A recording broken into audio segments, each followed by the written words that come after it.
This is the final part of my three-part series on the phases of gait and the core techniques or core movements that we have to do to execute them properly.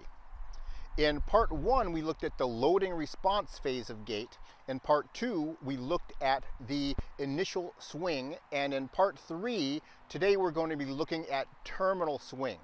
Terminal swing is that part of gait between the end of mid-swing and when the heel touches the ground. It's also referred to as the heel lift portion of gait because that is when the standing leg heel is going to elevate off the ground.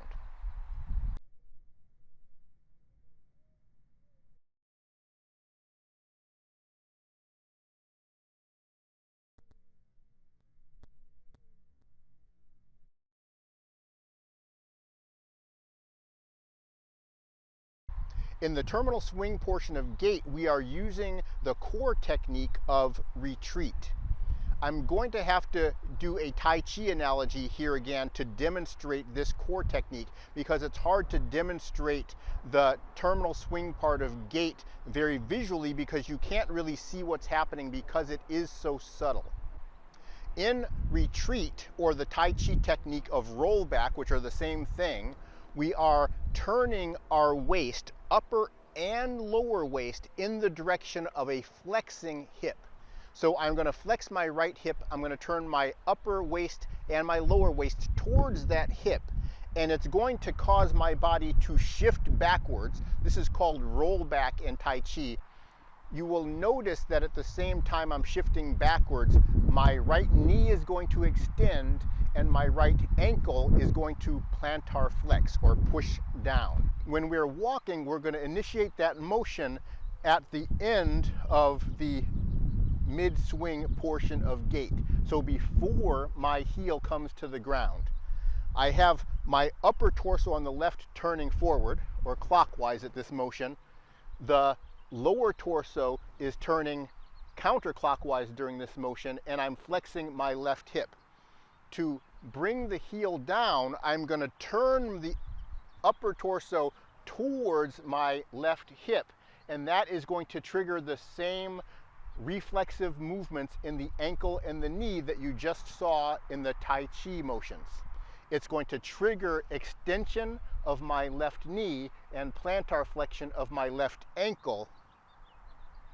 And that is why the heel is going to lift off the ground, and it's going to shift the body forward and bring the heel down in a natural fashion. If we don't do it correctly, what's going to happen is we are going to stall out. Let's say I'm going to keep my belly, upper torso rotating towards the right, towards my swing leg, and you'll see that my motion stalls out. I can't go anywhere. That is not somewhere that we are going to naturally be able to stop.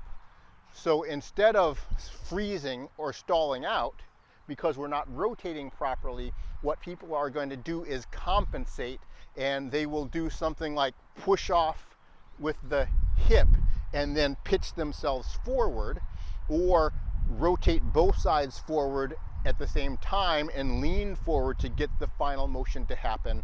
But it's not going to be smooth, and it's going to result in a heavy heel impact.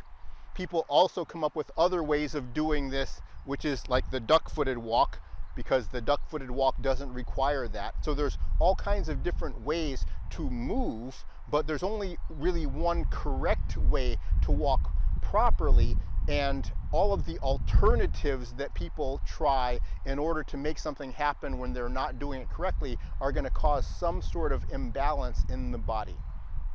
That's why it's so critical that we understand how to do it right.